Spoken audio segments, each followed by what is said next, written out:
You dare not take your eyes away from the A-League. Not even for 1 second, let alone a week. In a round where 5 of the top 6 sides beat those below should read as perfectly normal.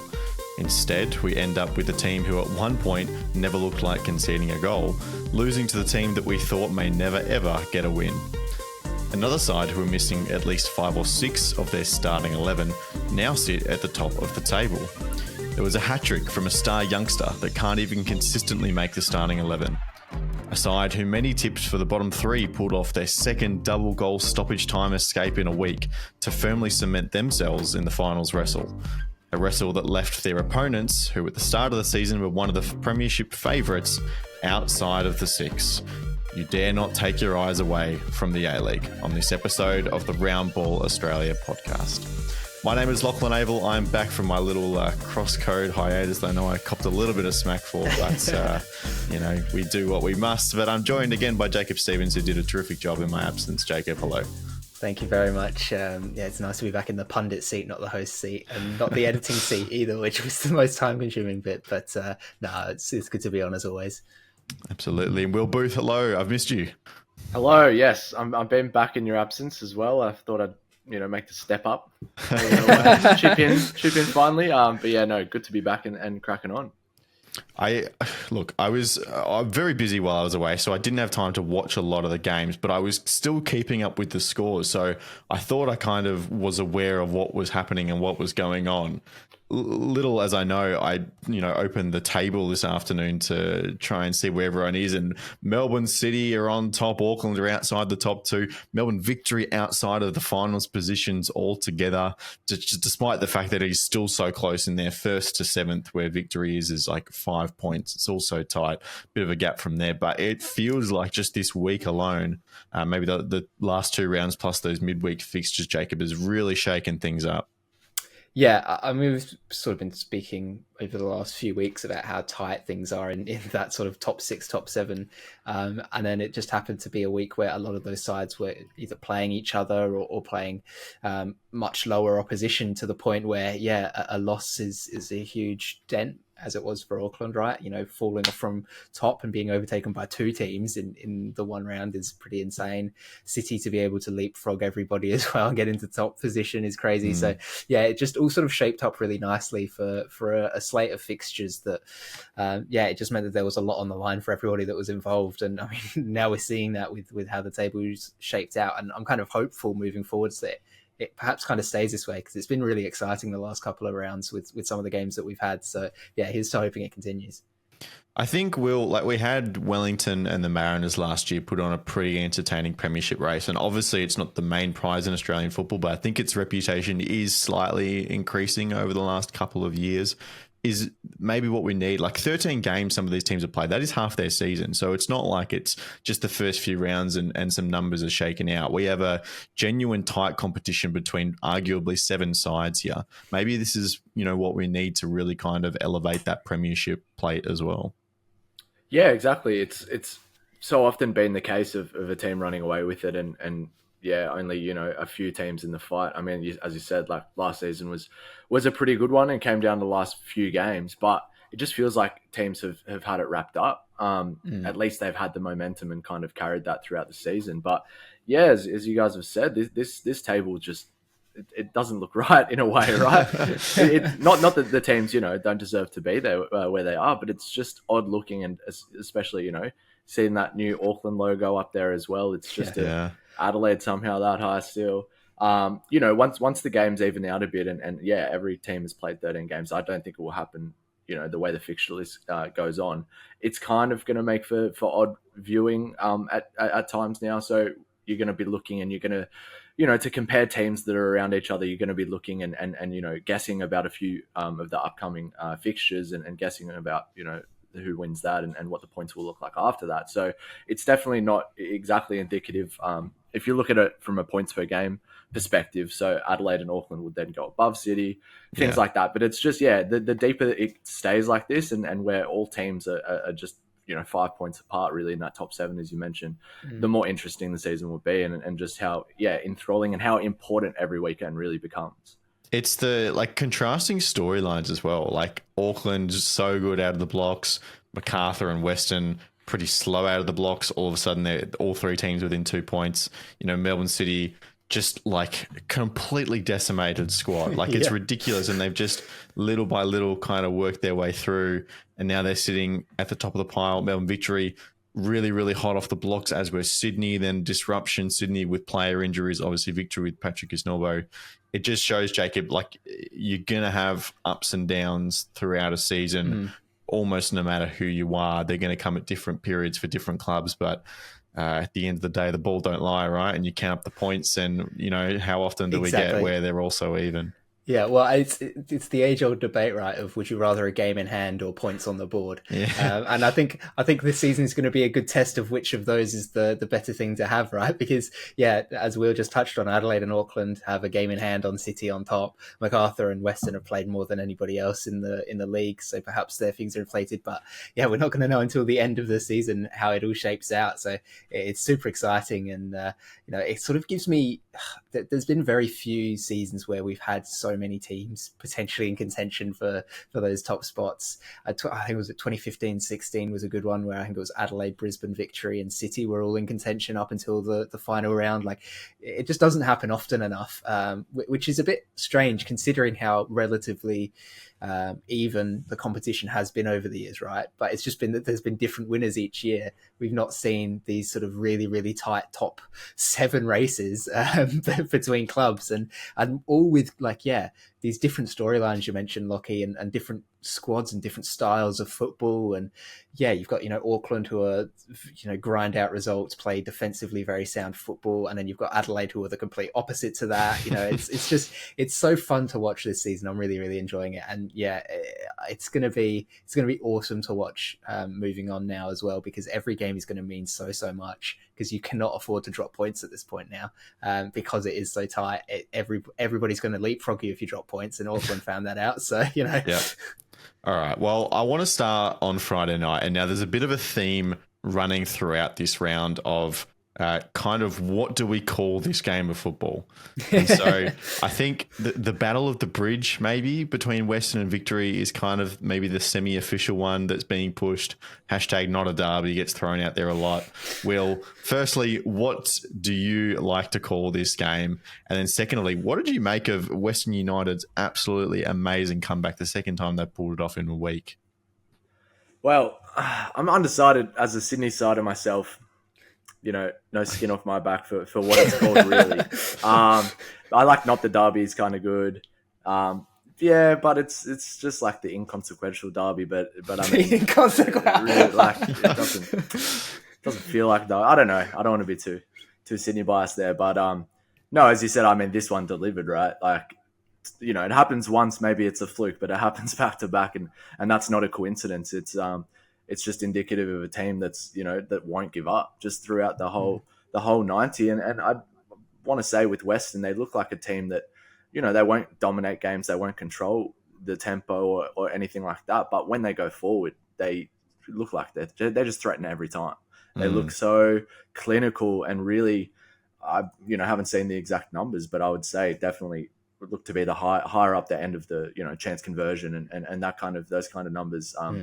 In the league, they're just lethal when the when the opportunity arises, and it arises as we said, after the Perth game as well, just in so many different ways. I saw Thurgate still being a threat. He gets that byline just inside the 18-yard box so often. Wallity back here, just so many ways they can do it, and it doesn't really matter. Wallity just came back, just dropped straight back in and has an impact. Things like that. So they'd just be riding this wave of just positive energy really at the moment, and they would feel indestructible, and you can definitely tell with the results they've been getting. I said, I think maybe about a little over a month ago, Jacob, that Western United, with all these young players coming through, Lawton has made his first few appearances off the bench since then as well, that we could look at this Western side and think of them along the lines of the Adelaide and the Mariners of the last couple of years. And they've really kind of delivered. These young players are coming up. You throw in, the experience of Hiroshi Iwasuki up front just to finish off a couple of these goals. and it feels like all the puzzle pieces are coming into place. And you look at how they've fought into winning scenarios these last couple of weeks. It's like, well, winning is a habit, losing is a habit. Thankfully for Western, they're on the good side of that coin at the moment. They're going to have that belief now that regardless of the game scenario, it's a lot like what we saw Wellington have last year, right? Yeah. And the Mariners. It was just like, whatever you are in this game, they're always going to have the belief that they can do it, and that goes a long way. And I think that belief comes with having so many youngsters in the squad, is that they're the ones with that fire. They're the ones that know they've got their whole career ahead of them, and they want to make an impact, and they want to get out there, and they want to score goals and be a threat on the pitch. Almost like naivety, right? In a way. In a way, they're like, oh, what do you mean we're 2 goals down? That's nothing. We can just score 3 in 3 minutes. Like, it's fine. We'll be fine, guys. But then you do need those more experienced figures to still keep them grounded, right? And I think that's what Western have absolutely nailed this season. They've got a really, really well balanced squad with a lot of experience there, even if it's on the younger side, right? Like Thurgate, we're always talking about how many appearances he's made at such a young age, but it's the experience that matters, not the age. And he's one of those figures in the centre of midfield that's been really key to their to Western's success so far.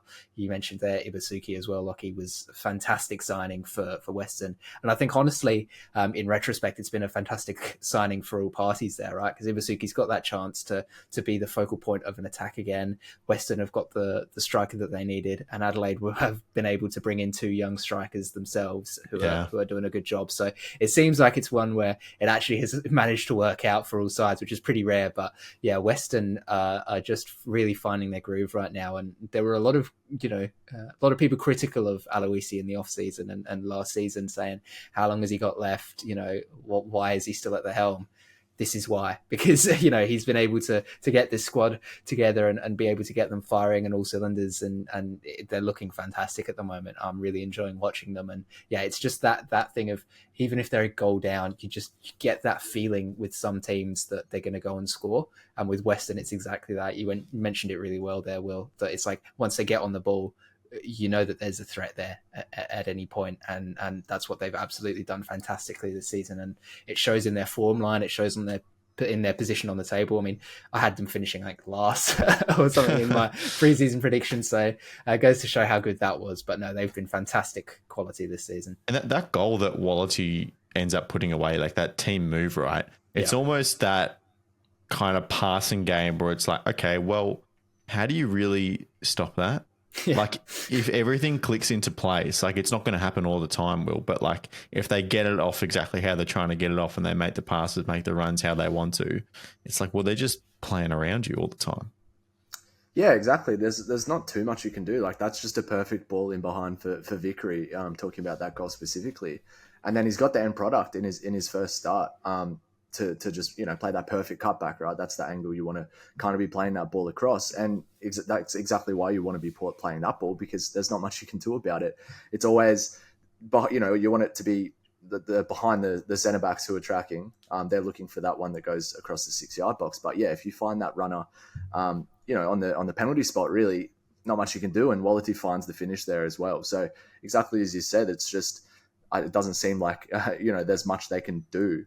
I mean, you've got those consistent players Jacob was just touching on, but the pieces that Aloisi is working with are kind of, we know what they can do. Thurgate, Ibusuki is going to be there to finish it. Those kind of pieces, right? It's nothing flashy or unpredictable, but if, as you said, Lockie, if it does come off, not really that stoppable. There's an interesting comparison I hear as well that we might not be able to talk to in too much depth, but in terms of the academies of the 3 Melbourne clubs, we're consistently hearing that Melbourne Victory is often ranked as number 3 on that list. And obviously Melbourne City have the connections. They're going to be number 1 for a long time. And just the quality of the young players coming up through Western United's academy at the moment, we've heard lots about. And it seems like we're starting to see the fruits of that. On the Victory side of things, Jacob, one goes up, one goes down. It's been a bit of a calamity since Patrick Usnorbo left, it's fair to say. Winless in their last 5 fixtures, I reckon, since Arthur Dillis has come in. Maybe this is the first loss or second loss, but they've really been struggling, and they've I wonder if Daniel Arzani is a good lens to look at this through, because I look at him and the decisions that he's making on the pitch, and I think, well, you wouldn't do that if Tony Popovic were there, or you wouldn't do that if Patrick Kisnorbo were there. Just a couple of like shots he's had for range. Obviously, Bruno was screaming at him for one. He didn't get it. He gave him a bit of a spray. Then a couple of minutes later, the ball was there. Daniel played it, and then Bruno puts it away. I just wonder if it's that strong hand that maybe Arzani personally benefits from as a player. Maybe the team and the structure, they also need that hand. You need kind of a little bit of an aura as a manager to manage a club like Melbourne Victory. Maybe Arthur Dillis doesn't have that. I'm not sure. It's still a pretty small sample size, but they've definitely suffered since Kisnorbo's exit.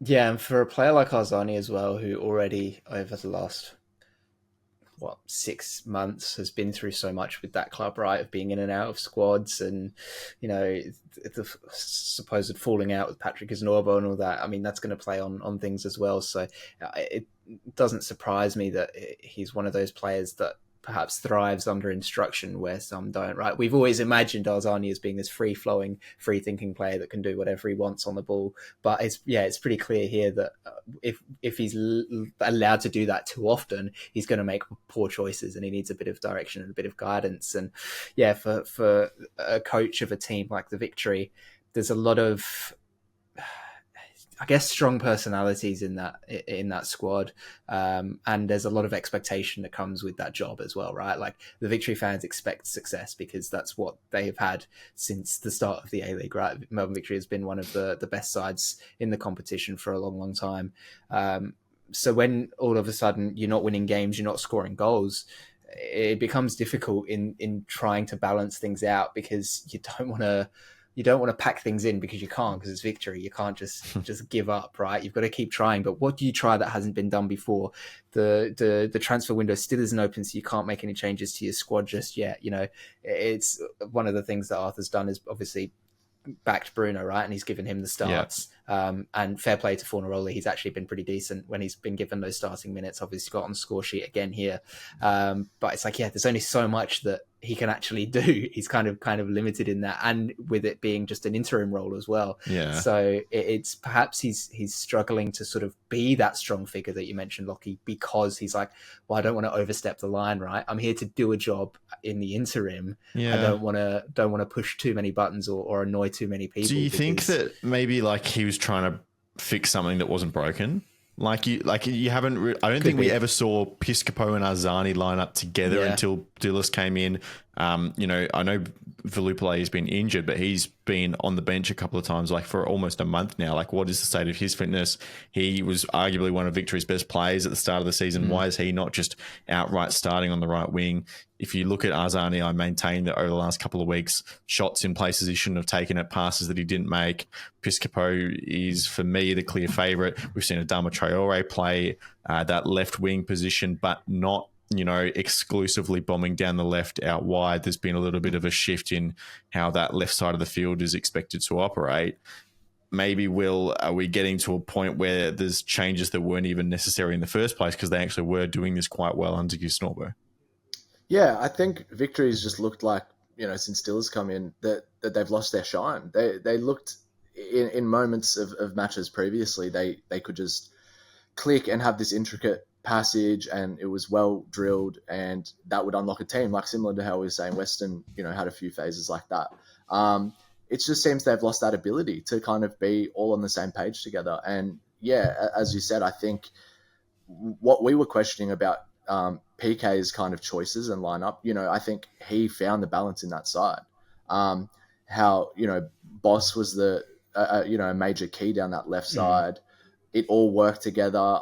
I mean, I asked in that after that first game, about the balance of the roles and the inside forwards in that system and all of those players and why is Piscopo playing inside here? Do you see him as a winger? That kind of thing, right? It seems like Dillis is not really taking that into consideration, and he's tinkered with the balance of that side, and then it's not flowing.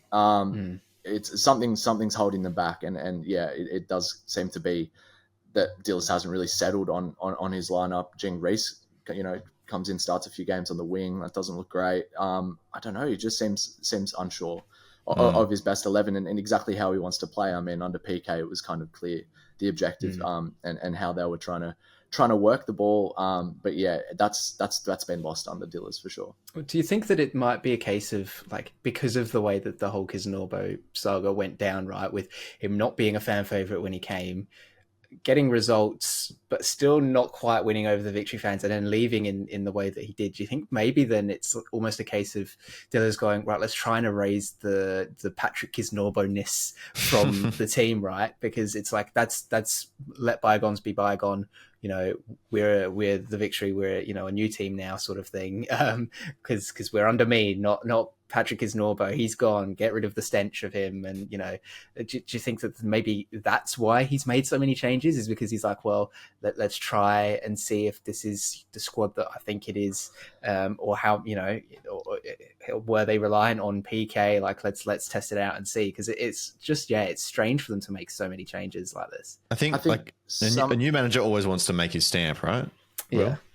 Sorry, yeah, just something that I think has been lost since PK left, and maybe something that we didn't really appreciate of PK at the time was just his man management and how he seemed to, you know, be able to you know, not big time Fornaroli, but kind of be able to control him in that way and really like reinforce the idea that you know, because Norbo was the boss, and same with Arzani.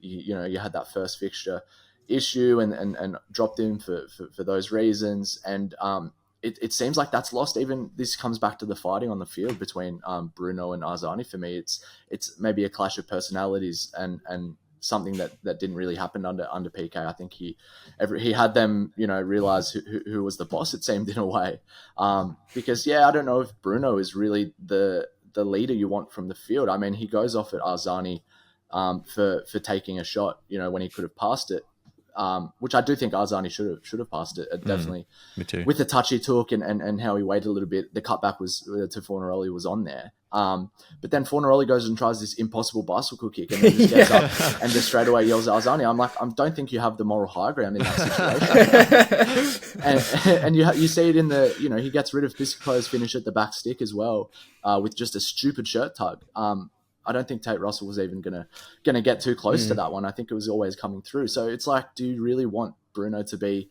that guy, the leader on the field? And I don't know. I just think the Victory players are not really trusting each other, and you can kind of see it. They lack the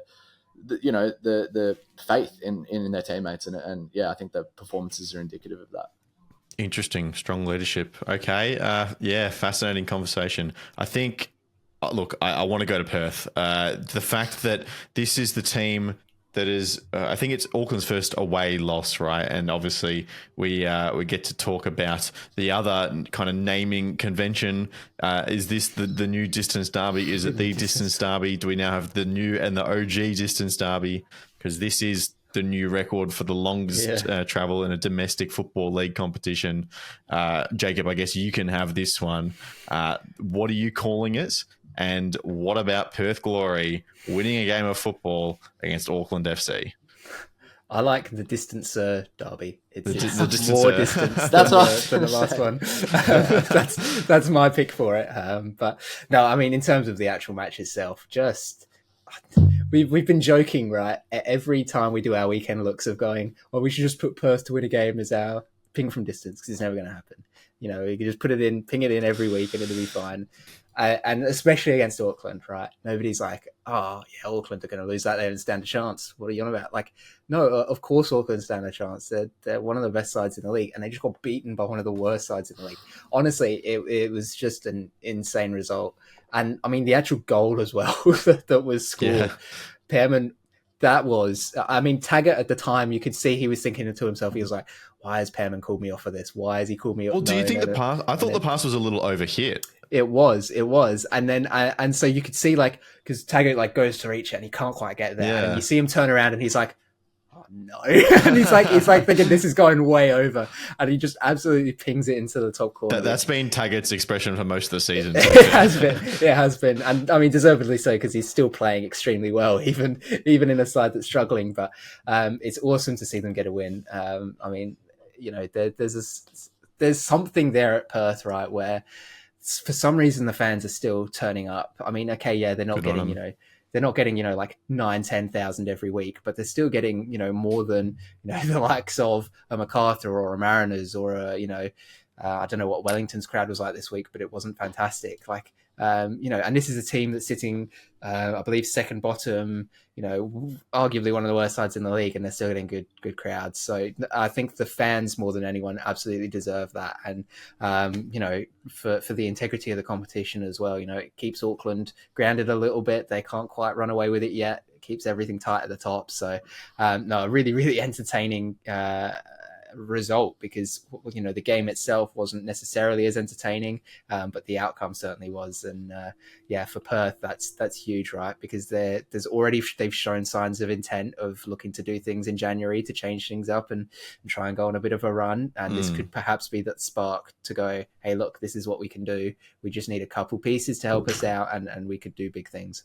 I think there are maybe three explanations for this result, Will. I have, Perth played better than Auckland, which I think maybe with like the chances that Auckland missed late in the second half, maybe that's not quite true. But then I think the other two ones are that, we always talk about the A-League as, a league where anyone can beat anyone. I don't think anyone truly believes that when they say it, in terms of literally like the bottom team can beat the top team like, on their day or whatever.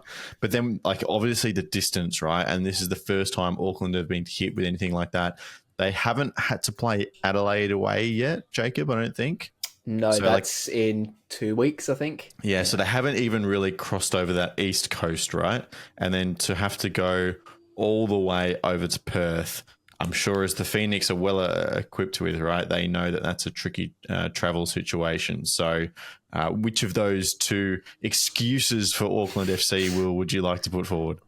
All things can be true. It can be a little bit from column A, B, and C, I think. But it did seem like tonight that the stars, or on that night, the stars aligned a little bit, and kind of fortune was definitely on Perth's side. I don't want to gas us up too much, but if you did watch the preview videos on YouTube, honestly, this whole round I think we nailed in a lot of our assertions with these games, and I was definitely pushing hard, saying Perth, this was a good chance for Perth to get some points. They showed that they can do it against Western in the previous round. Like, they can create, they have moments. I saw some moments of some driller ball clicking finally, but then they just didn't have that belief to see the game out, right? In this one, I think scoring early was definitely beneficial to them.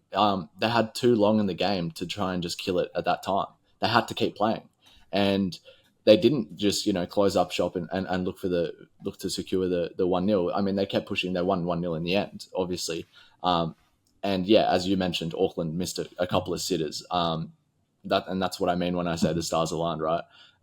It all kind of lined up, and yeah, I think that the travel does have a big impact, especially the first time that the team has to make that trip. None of the players will be accustomed to it, really.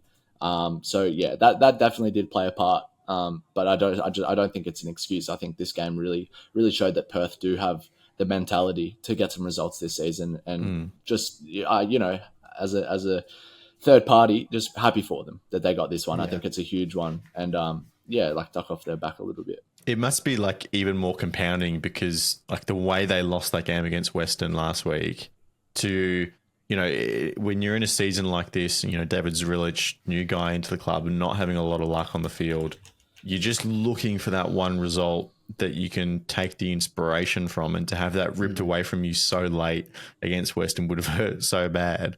But actually then, the mentality to be able to come back and respond to that the week after, Jacob, must be a really positive sign.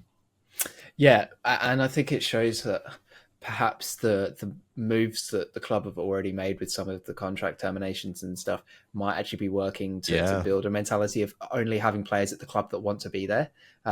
They've gone, right, we've identified players who aren't good enough, we're going to let them go. Players who don't want to be here, go, right, because you're not going to help us out this season. And we only want players here who want to play for us. A classic Mike Tomlinism from the NFL is we want volunteers, not hostages. And I think that's what Perth have done perfectly here. year is they've gone, right, we want players who want to play for us and want to be a part of us for this season.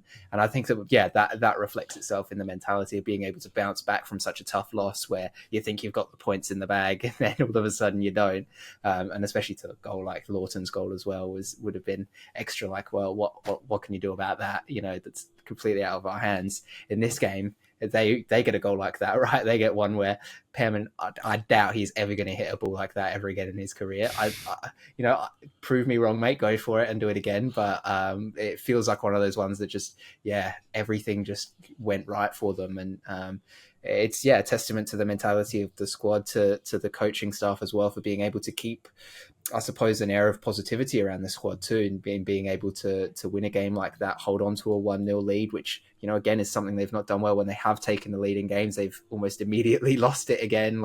It's just, there's signs of improvement there and signs they're turning things around. So, hopefully for Perth, it means that, look, finals are probably unlikely at this point, given how much the bottom three have fallen away from things. But it's only 12 points.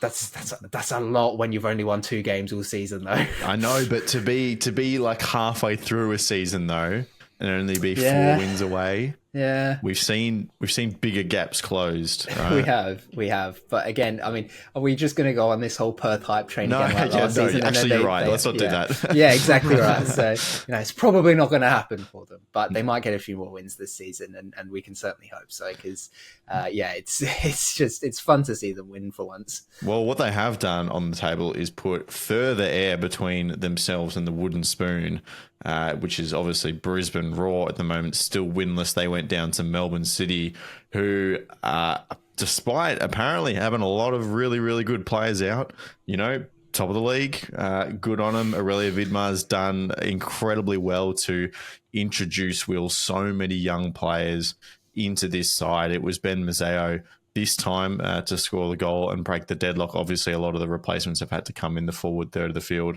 I made it 7 players aged 23 or younger in the starting lineup in this game, which, we look around the competition and a lot of, obviously we're getting younger and younger, but a lot of the teams that have that kind of youth numbers, we're looking at towards the bottom of the table. So number one, congratulations to the City youth setup, who, of course, we would expect this from being a part of the City group, but are clearly pumping out a lot of really talented young Australian footballers.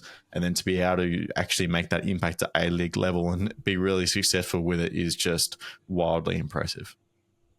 Yeah, 100%. Exactly as you said, that teams around doing this kind of thing are nowhere near the top of the table, really. It's just, if you don't have your finger on the pulse on City and keeping in check, you'd look at this lineup and just go, who? Yeah. Not like, a couple names that we know, but as you said, 7, I think under 23 players is just kind of incredible for this kind of achievement. And we said this in the previous game, and it's just proving truer and truer really every game, that City are this machine, the cogs just turn and results just come out the other end, right? Not the most exciting team to watch, but with especially, it's excusable right now, as you mentioned, the injuries, that, they're not trying to play too crazy a style, and they're just, they know what they're capable of, and Vidmar knows what his players are capable of, and the fact that they're making this step up look so seamless in a lot of ways is really like laying the blueprint out for a lot of these other sides, just to not overcomplicate it. These players all come out, technically proficient, and they can be plopped in and trusted into these lineups. And Brisbane didn't put up too much of a fight, really. I'm sure we'll get onto that, but impressive from City for sure. They got a really interesting away trip to Auckland next week, which will again prove another really tough test. And we're going to be able to say that against a lot of these games, right? Because this top 6 is so tight. Jacob, I think obviously the big story for Brisbane is that Thomas Waddingham wasn't in the match day squad for this one. Ruben Zadkovic confirmed that they've agreed to his sale. He wouldn't say exactly which club. We mentioned a couple previously. I think my understanding is that Portsmouth are the front runners. Obviously, that club has had quite the affliction with Australian footballers in the last few years. There, So obviously, Cassina Yengi, Alex Robertson was there. Sam Silvera, I believe, has just finished his loan spell there. and I'm definitely forgetting one other as well. Jacob Farrell. There we go, Jacob Farrell, who obviously went from the Mariners at the end of last season. So they've realised what an undertapped and undervalued market the Australian football scene is, and it appears that they're going to cash in on it. Well, some club is going to cash in on it for sure. That's a bit of a tongue twister, that one. No, somebody is going to have a player on their hands, and it's going to be a shame for Brisbane to be losing a player of that quality as well. One of the few bright sparks that they've had this season, for the fans at least, to be like, oh, now what are we turning up for? We don't even get to watch Thomas Waddingham play. That was sort of the thing with Adelaide last season with Aaron Kunda. At least he was still on until the end of the season, right? And that was obviously because of his age, but it's still every little helps, and you could still go and watch this great player play. But with Brisbane, it's like, well, we're not even necessarily going to have him now. But whoever does end up signing him is going to be probably laughing that nobody else decided to go for him, right? Because he's such a talented player, and we've seen it now with how what really strikes me from him is not his finishing ability, it's not his physicality, his pace or anything, it's his smartness. He's just such a clever player on and off the ball. His movement is fantastic. He knows how to get into good areas, and that's something that's really underrated in a striker, is just being in the right spots and being able to create those chances through your movement and opening things up. It just makes things a lot easier for your teammates if you've got a striker who knows how to make a good run, and that they're going to do that, who knows how to trick a defender with their body feints and things like that. It's just opens things up so much. So no, he's a massive talent, and if it is Portsmouth, then they've certainly got a lot of stocks clearly in Australian football. Maybe they'll be opening an academy side here or something soon to make things a little easier with those pathways. But no, I mean, best of luck to him wherever he does end up, because he's a tremendous player, and I can see him definitely being the future of the Socceroos moving forwards. He's that good a player. I didn't actually think about this until you just kind of mentioned it then, but obviously we were talking about the comparison between him and Nesta in this teenage goals record in the A-League, and he's going to finish maybe 3 or 4 behind Nesta, I think it is, before he turns 20 in April. But of course, Nesta, went away from the A-League when he was 18 years old, right? So we're getting all these players coming through. They're probably, if they're that good and scoring that many goals, they're actually not going to be in the A-League by the time they turn 20, which I guess is a good thing, Will, is that people are picking them up. But I do wonder, Jacob brings up a good point. If you're a Brisbane Roar fan, he is probably the central reason why you're turning up to games, is because you want to see what your young Queenslander who's tearing up the league can do, and now he's not there anymore. Yeah. And specifically looking at this game, I mean, the only thing you're looking at taking away from this is Macklin Freak had a good game. It could have been a lot worse if he didn't make some of the saves he did. But where are you looking? I mean, Brissett looks good. Keen to see a bit more of him as well. Lucas Harrington's looked good. They do have these youngsters. Yelisic is there still.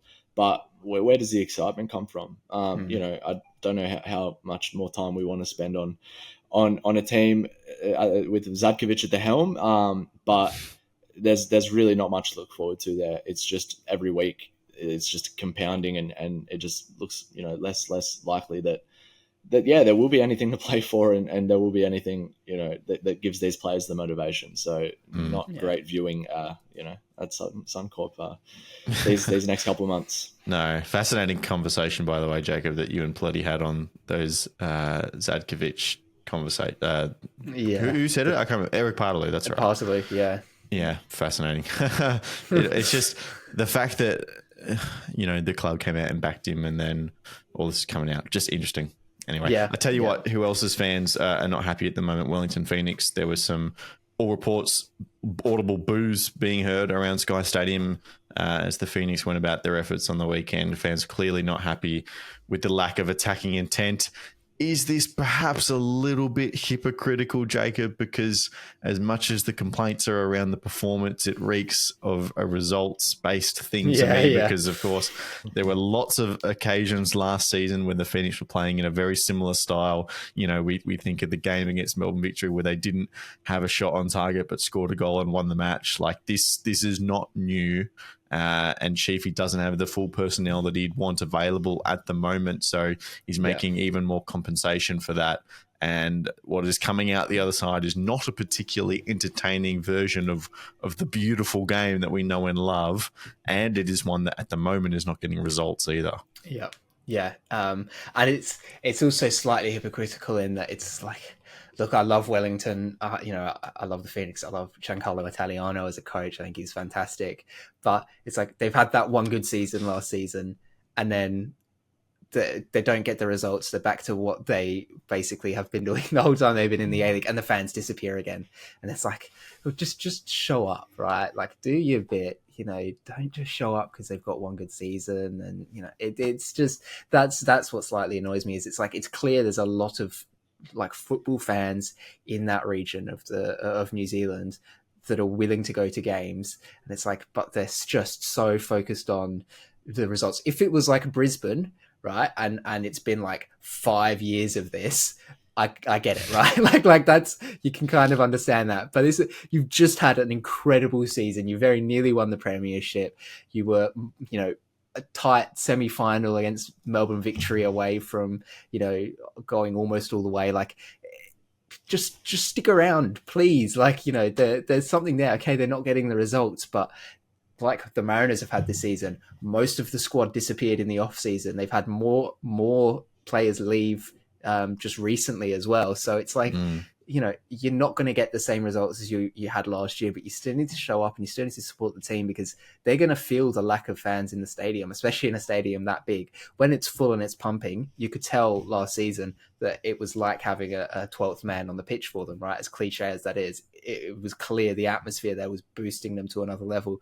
You saw it with some of those late goals they scored. But here it's like, it's the opposite effect, right? Of nobody's there, so they're not getting a boost. It doesn't feel like they're necessarily playing at home because there's nobody there. So, perhaps this is a bit of a call out to Wellington fans. Show up, guys. Come on. I can kind of see it from their point of view though, because you're rocking up and then you just don't know what team's going to be on the field. They're that inconsistent with, the ethos with what they're doing, and it's just that can definitely restrict fans from making that connection and wanting to turn up, because just between games, I think we've mentioned in the past couple of weeks especially that Chiefy is just, I think is trying to do too much a lot of times, and you just don't really end up with an identity that's consistent, and it's hard to form a relationship with your players and give them that support if you just don't know, who's going to be there. I don't know.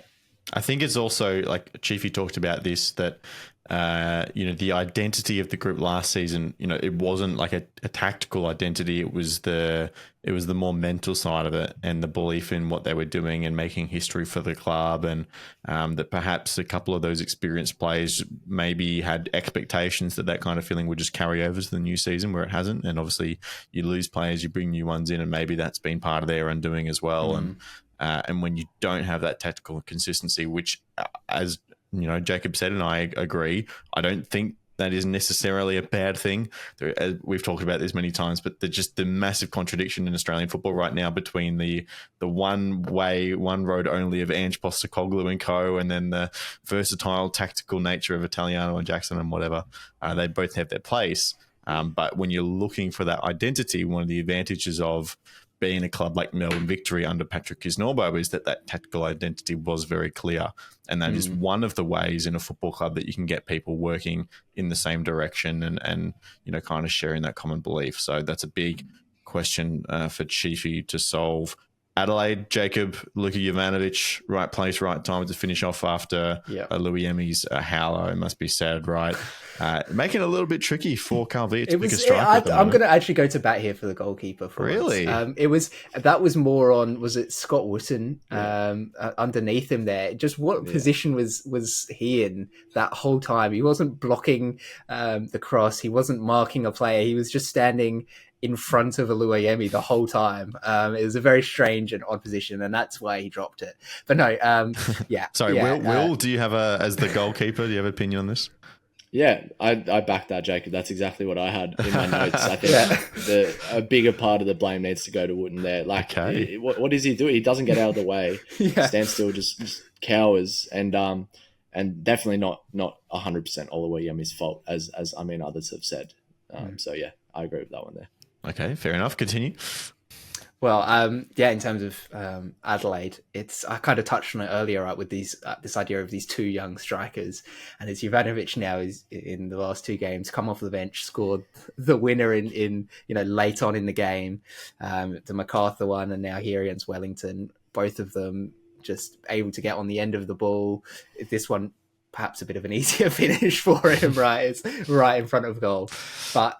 It's just, I think it's indicative of Adelaide's season, of this idea of right place, right time, and that they've really only had a couple of days where they've been off, and even then only once was it a loss, right? They've been able to at least eke out a draw on the other days where they haven't looked so good. So it does seem like things are falling right for Adelaide at the moment, and it's kind of strange because it does still feel like there's a fragility there, and I can feel it in the fan base in Adelaide, where it's like, yes, okay, we've got a result, but it still feels like there's more that needs to be done if this side is actually going to push on and go and win something this season. It just still feels like there's a little bit of doubt, at least amongst the fans, but clearly not amongst the players, right? Because they're continuing to put performances out there. So, no, it's making Carl's job a little bit difficult, perhaps, right, in trying to choose who plays each week, because for the most part, players have been stepping up and doing their job very well, and especially at striker, right, when it's good. It's this situation Adelaide have now where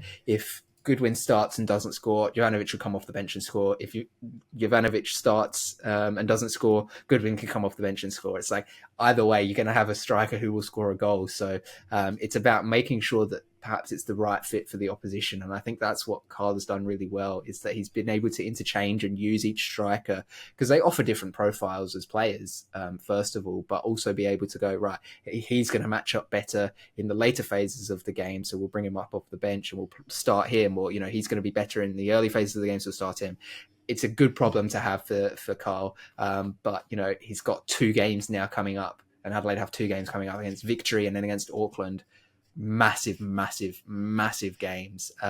Obviously Victory, original rivalry, it's always going to be a big one, and there's a lot of hype about this one, at least here in Adelaide. It's palpable. Like, I don't know if you guys have seen the promotion that Adelaide United have been doing already this week, with some of the Squid Game inspired stuff on social media. It's fantastic. Everybody's really hyped for it. So much so that Robbie Cornthwaite, and this is why I was on my phone before, he's tweeted that it's almost a sellout in terms of general admission already. Well. Yeah. So this Monday night, and it's almost sold out. So it's going to be 2 huge games coming up for them, but they look the goods at this point in time. So who's to say that they don't end top of the table at the end of the round? Potentially. Who are you picking right now if you had to choose between Goodwin and Jovanovic to lead the line? Has Jovanovic done enough off the bench the last couple of weeks? I think the problem with Jovanovic is that potentially he doesn't quite have what it takes to start in terms of his off the ball movement, to create spaces against more not energetic, what's the word, they've got less tired defenders, right? The fresh starting centre backs and stuff. I think Goodwin's just got that tad more pace. He's a little bit more unpredictable with his movement off the ball, that just creates those holes for the other players like Zach Clough or Ben Falami or Dylan Pereira to work in. Whereas Jovanovic off the bench, he's a very good finisher, and he finds space when he's on the ball. So I think it's those 2 different profiles. I think Carl's got it right at the moment. I know there are a lot of people calling for Luca to start, but I think it's a bit like Sydney FC, right, where they have who is it that they keep bringing up off the bench? Segasic. And it's comes on and has an impact, and it's I think Adelaide might have that here as well with Luka Jovanovic. So don't change anything that's not broken. We mentioned that with Victory, so you don't want to change something if it's working, and I think that what they've managed to do so far is definitely working. Well, let's go to Sydney then, and Adrian Segasic is the highlight. To be honest, when I saw he scored the hat-trick, I didn't even realise that he did it off the bench coming on for Leo Center in the second half, which makes it even more miraculous. He's one of these players that at the start of the season, when we were talking about how strong Sydney's starting 11 is, you look at him and you go, oh, geez, you're not going to get too many minutes. You really have to take the opportunity that when they are provided to you, and this goes for all the players, Pat Wood, Jaden Kaczarski, these kinds of likes. But boy, has he made an impact. And I think this is probably really good reward for what's been maybe around 2 months of pretty good form. We started a couple of games in there as well when they had some extended injury trouble. Obviously, tremendous here. That last goal, especially, what a rocket to earn his hat-trick, second half hat-trick off the bench. It's just, you can't really ask for much more. Yeah, like he's definitely made that impact, as you said, the 35 minutes basically to net this one. And as that third goal was just a goal by a player that has buckets of confidence when everything he was doing on the field was kind of working. But a lot of the goals are based off errors as well, but Segicic does have that knack to kind of find himself in the right place at the right time.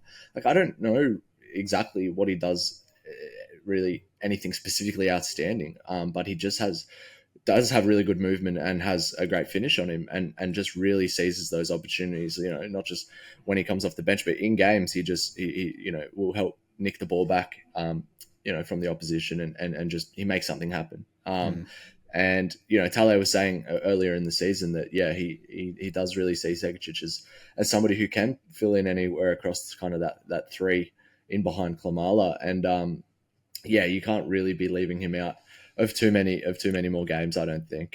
You do have to see what he can do starting, and especially we don't know how much more longer Costa will be out for, but you have to say that Segicic definitely deserves to start in the next couple games. I'll go back to you, Will. What are you made of Trent Sainsbury? He's been back from injury for about a month now, I think. Maybe a bench appearance or two. He's now back into the starting 11. They've desperately needed some just experience and leadership at the back down there. Yeah, I just think it's still early days for him finding his feet in this team. He is unfamiliar with a lot of these players, and it kind of seems like that. A lot of uncharacteristic mistakes that really have led to goals in the last couple of games, and you can see the frustration when some of those goals, especially in this one against Sydney, went in. He's really frustrated with with being at fault really for one of the goals in particular. He kind of fluffs around with the ball and has a chance to clear it and doesn't. Then Kautak does just exactly the same. You had in that passage maybe 5 or 6 chances just to get rid of the ball, and it's really and especially of Kautak as well. Uncharacteristic this season, just looks like a different player. And Sainsbury was really unlucky with the injury to his pec, not being able to find his feet early. It seems like he was pretty stable in the a couple of Champions League games we saw him in and things, but in the league it's looked like a different story, and he's barely been able to play 90. I think this would have been one of his first full 90s he started and finished. So not the signing that the Mariners would have been after, and just a totally different. Even though the personnel's not too different at the back line there, just a different animal compared to last season. They look timid and just conceding just stupid errors every week, really. I don't actually think I'd thought about the Mariners' place in the Champions League elite for about a month, and you just brought it up in my head again, and I'm getting all sad about it again. The coefficient. The coefficient is one thing. There's also just the nature in which they're losing that competition. Like they still have 2 more games to play. Just bid them. You don't need to play those. Well, to be fair, $100,000 on the line for every win and you get in the league phase. So maybe they just need to rewrite the contract agreements with the players, right? A little bit of a bonus if you get up. Make some money for the club. Anyway, let's go to the final game of the round. MacArthur looking good again. Jacob, they are one of these teams that have probably had that down first and then coming back up and making that run as we hit the half-point way of the season. Falaise scored what looks like the most casual goal in the history of the A-League. Nobody put in any effort on both sides of the ball. The attackers were just strolling along with it. Just a rather poorly hit ball into the box. It was well placed, but it wasn't hit with any real venom or power or anything. Germain's just standing around. The defenders are just standing around. It just sort of hits him and it goes in. And it was such a weird looking thing. It's I've not seen a goal like that before at the professional level, but it's good to see him back on the score sheet for MacArthur, right? Because there's been a lot of talk about who's going to step up, and it's been the youngsters for MacArthur that have stepped up so far this season. But Germain in this game I noticed was very much the focal point of attacking moves. He was getting on the ball early in transition, helping with ball progression, obviously then able to get on the end of moves as well and score. But he was just a lot more dynamic and involved in this game than he perhaps has been all season. And whether that's, a deliberate tweak to try and get him involved more often, knowing that he's probably the best player on the pitch for MacArthur, or whether it's just a case of he's starting to get some confidence back, right? Like he's lost his partner in Davila, who they've been just such a dynamic duo recently. It's tough to then have to work with perhaps these more unproven, inexperienced kids around him. He's starting to find his feet, starting to find confidence. And I think for MacArthur, that's coincided with their rise in form as well. And it sort of shows how pivotal these experienced pieces are in A-League squads, where when they're firing, so is the team. And when they're off, the team, they have to look elsewhere for a bit of inspiration and a bit of fire. And that's not necessarily always there. So, they're starting to turn it around now, MacArthur. Perhaps this poor run of form early on will actually hurt them later on in the season. They might actually struggle to get up in towards the top four, but with the form they're in at the moment and with how tight things are, top six is definitely a possibility. I mean, you'd hope so if it was fourth. Yeah. They're in fourth at the moment, right? Well, they are now, but again, they've played the most games of anybody in the league. So fair. They've got the points on the board early, but they've also lost a few games where they probably shouldn't have. So on the Jets, we talked about Perth, like really just looking for that result, and their mentality was good and they fought hard for it. And it just feels like the Jets were on that same path and they're not getting that maybe a little bit of fortune that you need just to get that, the kickstarter to get you going. And like we talked about the fact that two of their previous wins in the season so far have both come before buys. So even when they have got up, it's just kind of momentum has been taken out of it. And then they just can't seem to get that big spark they need to get going. Yeah, so I going back to the previous week, I think if they hold on for that result against Sydney, then this game turns out differently as well. They look like a team right now that's really brittle, and we said it in our preview. This would be a game of who wants to cede possession and look to set up and hit quickly. It just looked like every time MacArthur did that to the Jets, that the Jets looked like they didn't really have any answers, and then they were, as I said, fragile. That goal that Jacob and you already touched on was just so it just showed that massively that where's the fight there? Where's anybody with any passion around that? And I hate to say bring that kind of side into it, but it does look like a team that don't know what they're playing for and that haven't been able to get any momentum going. So I think, as I said, if they hold on to that Sydney result, that's massive to take down a team like that. But they just look like it's always, impending doom always on the field, and just they can't find any form for a full 90. Yeah, tough for the Jets at the moment. Let's have a quick look forward to our midweek fixtures. I think we got 2 this week, so we haven't quite got our just consecutive days of football all the way through, but pretty close. Glory against the Wanderers on Tuesday night, and then Wellington against Sydney on the Wednesday. Jacob, what's intriguing you most about that lineup? Phoenix, Sydney, probably. I mean, obviously, Glory Wanderers. Glory, they've just beaten Auckland, so anything's possible at this point. Especially when you play the Wanderers. Especially when you play the Wanderers. But then coincidentally, it's like it's the Wanderers. They're probably going to put 3 past Glory, so it's can Perth keep up with that? But Phoenix, Sydney, I think it's sort of matching up these two teams who are going through similar sort of things. Can't really get the results that they need. Obviously, Sydney got a good win against the Mariners, but in terms of just generally this season, have been a little bit inconsistent. Phoenix, as we've spoken about in this episode, just not been able to find their feet. I think that for both of them, this represents a chance to turn things around, and for the Phoenix, getting a result over a team like Sydney would be huge. For Sydney, just getting a result and keeping in touch with the sort of top 5, top 4 that they'll be looking to end the season in will be huge for them as well. So I think that one, just in terms of what's at stake for both teams there, it is really drawing my eye. All right, Will, do you want to have a go at the other one? Yeah, no, I did actually, which is good. No, but for Perth, it's a good time to play the Wanderers, I think, before they can really address their defensive faults and shortcomings. So before the Wanderers, have been rumoured to be looking at Deganek and a few others, Dang as well. So I think good timing for Perth to get in there and face this side, especially travelling midweek. I foresee a lot of goals in this one. I don't think either team will really be able to keep much out of the net. So it will be, I think, an exciting one. But, for the East Coasters, a bit of a late one for the midweek. Yeah, it will be. So by the time that we record the second episode this week, the transfer market will be open. So player registration for the A-League will be available. And I think the name that you just mentioned, Thomas Stang, will be a very interesting one because the two clubs that I had heard mentioned for him were Western Sydney and Melbourne Victory. And now that Victory have lost Jason Guerra, who we didn't actually touch on, but of course that was his last game against Western as well. Him leaving, obviously you've got Josh Rawlins who can absolutely come in and do a job, but that, signing on Thomas Dean becomes a lot more appealing.